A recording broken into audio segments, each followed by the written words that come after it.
तो हेलो दोस्तों, मेरा नाम हसन इकबाल है और आप लोग को पता है कि मैं 10th क्लास में पढ़ता हूँ। दिशा ऑनलाइन क्लासेस ऑनलाइन से पढ़ता हूँ और ऑफलाइन में स्कूल और कोचिंग जाता हूँ। ऑनलाइन को ज़्यादा समय नहीं दे पाता हूँ, ये जो रियलिटी है। तो चलिए, हम आज पढ़ने वाले हैं यूरोप में राष्ट्रवाद। हम आज पढ़ने वाले हैं यूरोप में राष्ट्रवाद। यूरोप में राष्ट्रवाद का नोट्स पढ़ने वाले हैं। देखिए, यूरोप क्या है पहली बात तो। अब आप यूरोप में राष्ट्रवाद पढ़ने वाले हैं तो पहले यूरोप के बारे में जानना होगा। डायरेक्ट ऊंचे लेवल पे तो नहीं जाएंगे, पहले बेसिक पढ़ेंगे। तो बेसिक में यूरोप क्या है? यूरोप एक महादेश है। महादेश मतलब यूरोप एक महादेश है। जैसे एशिया एक महादेश है, वैसे यूरोप भी महादेश है। ऐसे ऐसे 7 महादेश है और बहुत बड़ा महादेश तो नहीं है यूरोप। तो यूरोप में जो है वो कौन कौन से देश आते हैं उसका नाम मैं बता रहा हूँ। यूरोप महादेश में इटली, जर्मनी, यूनान, ऑस्ट्रिया, पोलैंड, हंगरी और पोलैंड, बोहेमिया आदि देश आते हैं। तो मैं अभी जो पढ़ रहा हूँ वो नोट से पढ़ रहा हूँ, मैं खुद से नहीं पढ़ा रहा हूँ, मैं नोट से पढ़ रहा हूँ। जो दिशा ऑनलाइन क्लासेस का नोट है उसी से पढ़ रहा हूँ मैं। तो यूरोप एक महादेश है, ये तो समझ गए। और यूरोप महादेश में इटली, जर्मनी, यूनान, ऑस्ट्रिया, पोलैंड, हंगरी आदि देश आते हैं। अब ये यूरोप के बारे में तो जान लिया। अब राष्ट्रवाद क्या है? यूरोप में राष्ट्रवाद, यूरोप के बारे में तो जान लिया, अब राष्ट्रवाद के बारे में जानना है। अब ये राष्ट्रवाद क्या है? राष्ट्रवाद का परिभाषा है राष्ट्र के प्रति प्रेम की भावना को राष्ट्रवाद कहते हैं। ये सिंपल सा परिभाषा है। राष्ट्र के प्रति प्रेम की भावना को राष्ट्रवाद कहते हैं। राष्ट्र के प्रति प्रेम की भावना को राष्ट्रवाद कहते हैं। राष्ट्र के प्रति प्रेम की भावना को राष्ट्रवाद कहते हैं। राष्ट्र के प्रति प्रेम की भावना को राष्ट्रवाद कहते हैं। राष्ट्र के प्रति प्रेम की भावना को राष्ट्रवाद कहते हैं। ये रड़वा दिया, आप लोग को याद हो गया हो। तो चलिए आगे बढ़ते हैं। राष्ट्रवाद एक ऐसी भावना है जो किसी भौगोलिक, सांस्कृतिक या सामाजिक परिवेश में रहने वाले लोगों में एकता की भाग बनती है। ये राष्ट्रवाद जो है वो किसी परिवेश में रहने वाले, किसी भौगोलिक, सांस्कृतिक, सामाजिक परिवेश में रहने वाले लोगों में एकता की भाग बनती है। ये राष्ट्रवाद जहाँ भी उमड़ जाता है तो वहाँ के लोग एक हो जाते हैं और जो गलत होता है उसके खिलाफ विरोध करते हैं। सरकार के खिलाफ जो राजा होता है उसके खिलाफ विरोध करते हैं। अब पढ़ते हैं फ्रांस के बारे में, क्योंकि यूरोप में राष्ट्रवाद में फ्रांस की क्रांति के बारे में भी आता है। तो फ्रांस क्या है? फ्रांस भी एक यूरोप महादेश का एक देश है फ्रांस। तो फ्रांस में क्रांति 3 बार हुआ। सबसे पहले तो 1789, फर्स्ट क्रांति 1789 में, सेकंड क्रांति 1830 ईस्वी में, सेकंड क्रांति 1830 ईस्वी में सेकंड क्रांति हुआ और 1848 ईस्वी में थर्ड क्रांति हुआ। 1848 में थर्ड क्रांति हुआ। अब चलिए आगे बढ़ते हैं। अब ये सबसे प्रथम जो फ्रांसीसी क्रांति था 1789 वाला, तो 1789 में क्या क्या हुआ था? 1789 की फ्रांसीसी क्रांति लुई 16वां के शासनकाल में हुई थी। आप देखिए यहाँ पे क्या पॉइंट आया 1700। अब क्वेश्चन आ जाएगा ऑब्जेक्टिव में या सब्जेक्टिव में। सब्जेक्टिव में तो नहीं आ सकता है, ऑब्जेक्टिव में ही आएगा कि 1789 की क्रांति फ्रांस की प्रथम क्रांति किसके शासनकाल में हुई थी? लुई 16वां के शासनकाल में 1789 की फ्रांसीसी क्रांति हुई। अब 1789 की फ्रांसीसी क्रांति के बाद लुई 16वां को राजशाही का अंत हो गया। अब देखिए 1789 फ्रांसीसी क्रांति के खत्म होने के बाद लुई 16वां का राजतंत्र खत्म हो गया, उसका राजशाही खत्म हो गया, अंत हो गया उसका।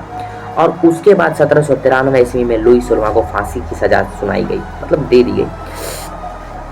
1793 में लुई 16वां को फांसी की सजा दी गई। 1793 में लुई 16वां को फांसी की सजा दी गई। 1793 में लुई 16वां को फांसी की सजा दी गई।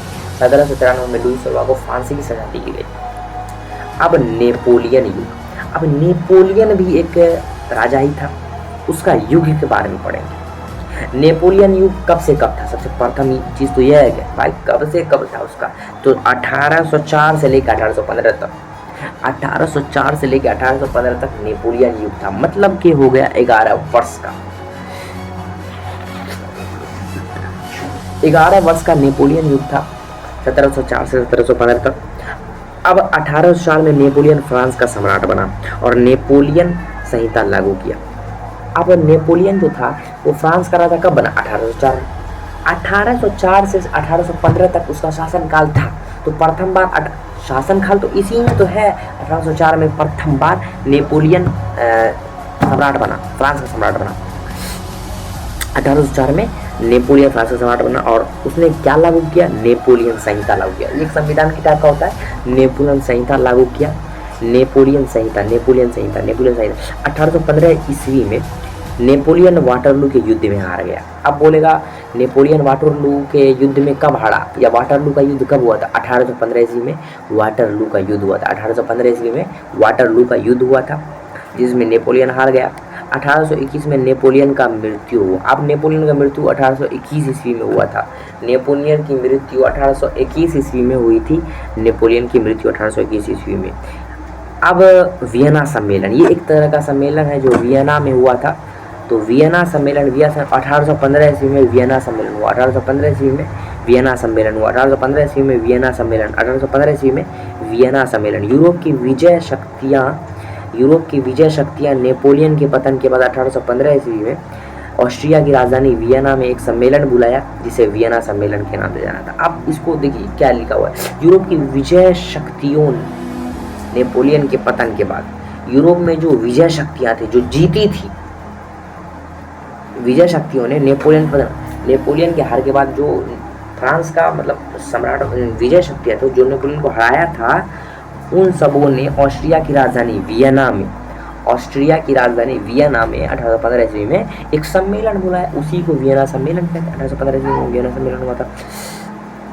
वियना सम्मेलन की अध्यक्षता ऑस्ट्रिया के चांसलर मेटरनिक ने की। वियना सम्मेलन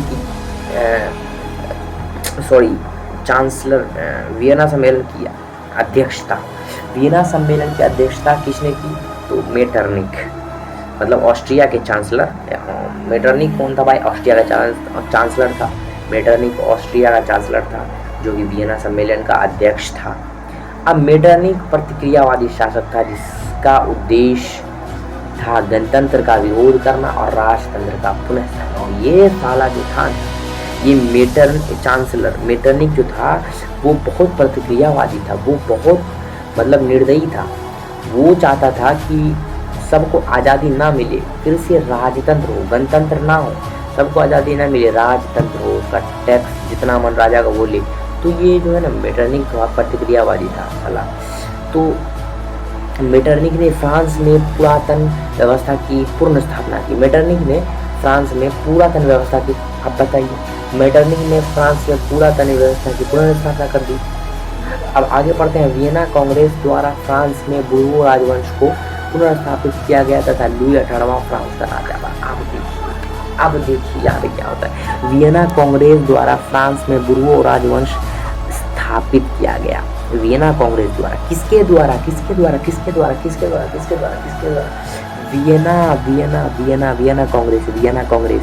जैसे यहाँ भी इंडिया में भी कांग्रेस पार्टी था, वैसे वहाँ भी था। वियना कांग्रेस द्वारा फ्रांस में बुर्बो राजवंश का पुनर्स्थापना किया गया तथा लुई 18वां फ्रांस का राजा बना। फ्रांस का राजा बना। वियना कांग्रेस द्वारा फ्रांस को बुर्बो तथा लुई 18वां फ्रांस का राजा बना। तो लुई 16वां जो था, वो तो 1789 की फ्रांसीसी क्रांति में वहाँ का मतलब शासन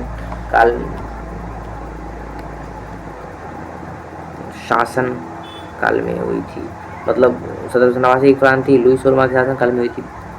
अब देखिए वियना कांग्रेस की उपलब्धियां के बारे में पढ़ेंगे।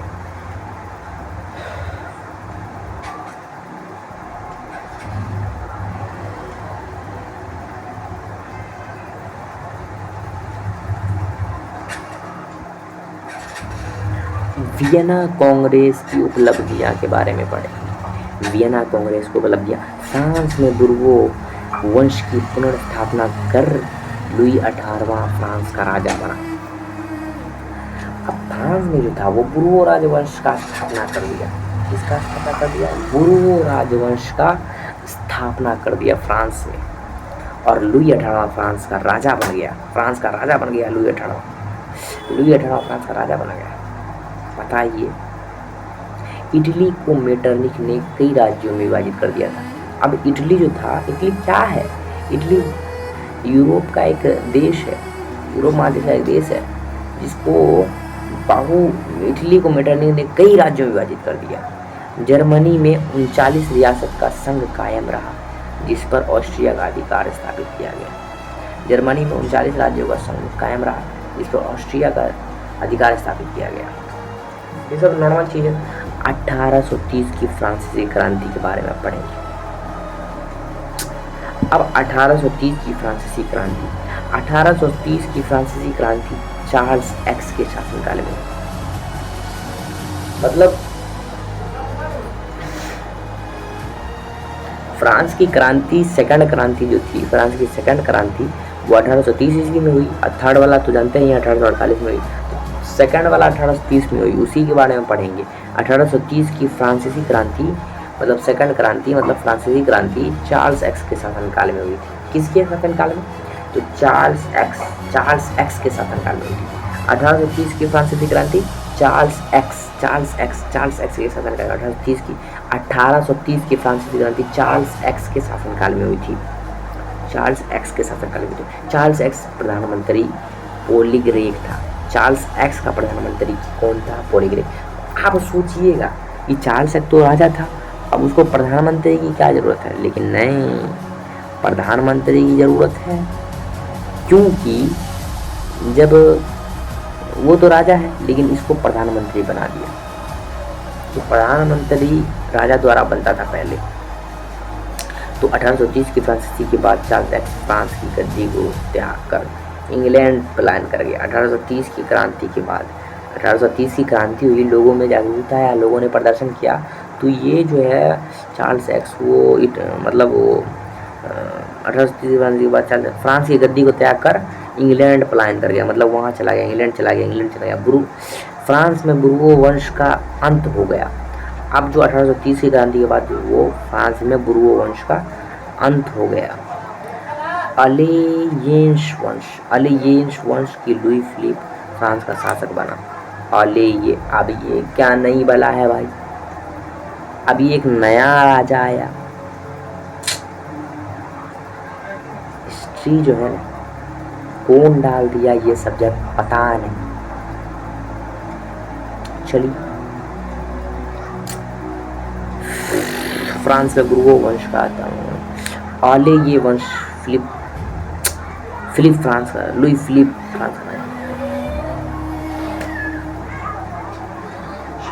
अब चार्ल्स एक्स के बाद लुई फिलिप फ्रांस का शासक बना।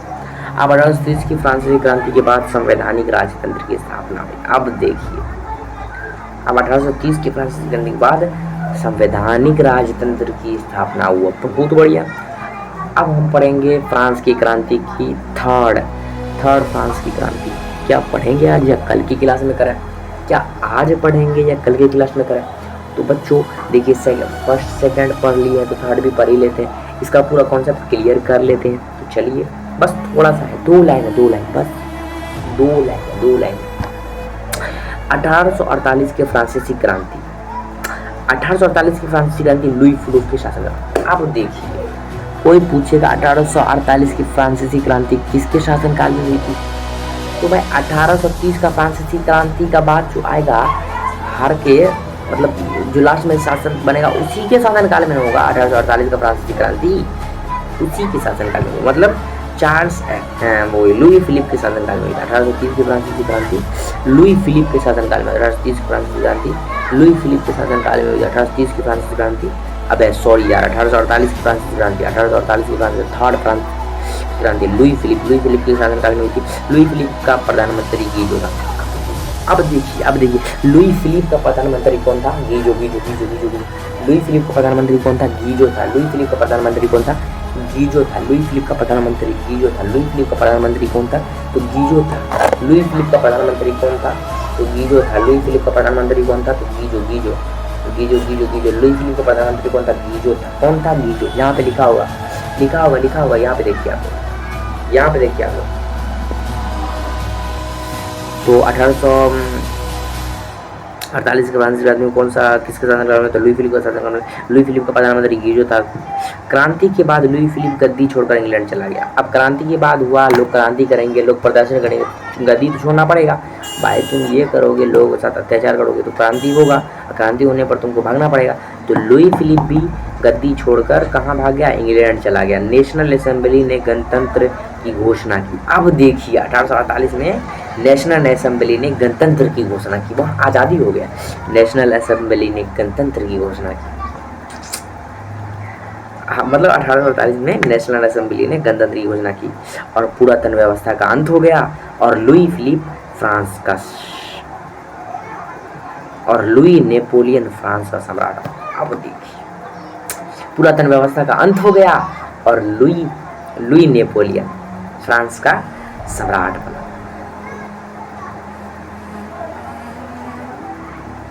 बहुत अच्छी बात है। अब कल की क्लास में आप पढ़ेंगे इटली का एकीकरण। कौन सा क्लास होगा कल, ये बता दीजिए आप लोग, ये बता दीजिए कल कौन सा क्लास होगा, कल कौन सा क्लास होगा, कल कौन सा क्लास होगा, कल कौन सा क्लास होगा। तो इटली का एकीकरण के बारे में कल पढ़ेंगे, इटली का एकीकरण।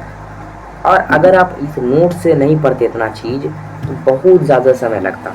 इस नोट से पढ़े तो पूरा एक टॉपिक खत्म हो गया। फ्रांस की क्रांति के बारे में पढ़ लिया। अब इस सवाल आएगा, अब मान लीजिए मैं ऑब्जेक्टिव पूछ रहा हूँ, इधर से ऑब्जेक्टिव एक क्वेश्चन धर देता हूँ।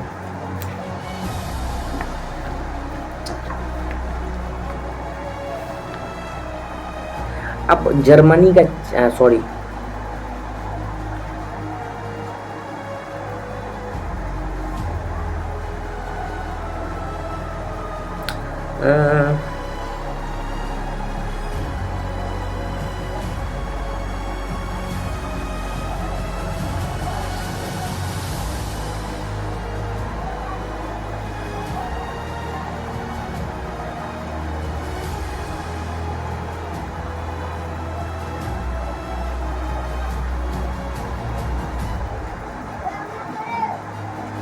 मैं एक सवाल पूछता हूँ, एक ऑब्जेक्टिव धर देता हूँ।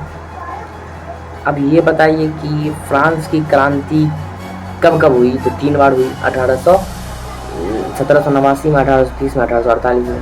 तो चलिए नेक्स्ट क्लास कल करेंगे। तो ये देखिए इसी नोट से हम पढ़ा रहे थे, खुद ही पढ़ रहे थे, हम पढ़ाने का औकात का है।